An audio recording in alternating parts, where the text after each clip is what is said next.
online presence. Now you need to decide, what's the best way to tackle this? Will it be Facebook? Will it be Twitter? Will it be LinkedIn? Will it be YouTube? You just need to now decide the course of action. So stick with me for just a moment. I'm going to sort of guide you through that. The fifth step into being ready for social media is interact with your customers, and that's where the conversations come in. It's not about you, it's about them. And everybody remember that, please, even if you need to jot it down or refer to your notes. That's a big deal. It is not about you, it is about them. There are certain steps to achieving digital maturity.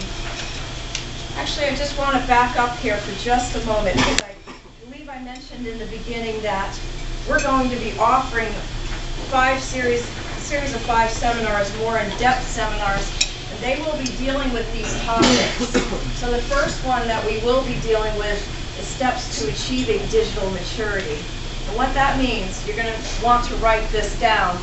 The first step to achieving digital maturity is owned media.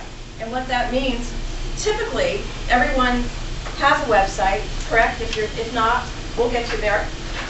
Typically people have a website and they have a blog. That's owned media. It's your own content. Shared media will be any social media platform that you now develop.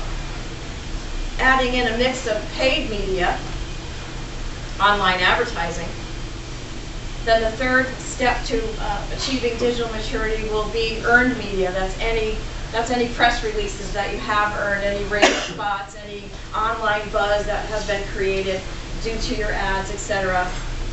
I want to explain just for a moment digital maturity and what that means out there in the social media world. You want to get your company to the point where your customers are selling your product for you. And what that means is you want to have a great fan base on Facebook. You want to achieve lots of customers that repeatedly go back to your website to see your new products. And once that happens, when you've got this huge fan base, what begins to happen, your efforts with advertising within social media can now begin to diminish. Because you see what's happened?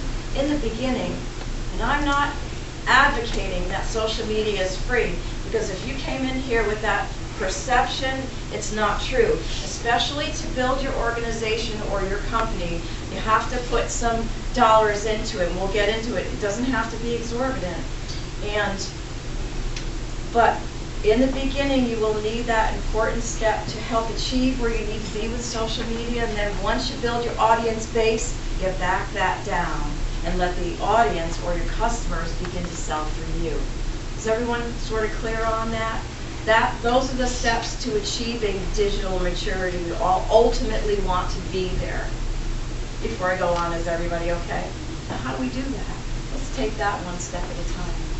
First, company websites. I'm going to tell you something. By the time a customer calls you on the phone or hits your storefront or emails you, they have already researched your company and yourselves. 90% of your customers have already researched you before they even walked in your door. Trust me on this one, they have. They'll come in and they'll know more about your product than you do sometimes. So with that in mind, I'm going to be referring to your website as your hub. Your website is your hub within social media. It's where everything happens. It's where your branding happens. Branding is very important within social media. It's your product. Your storefront now has moved from your physical location to online. That's nothing new. That's been there for years. But now more than ever, it's important, because what we're going to do is drive people to your website, which is your hub. It's the center of it all.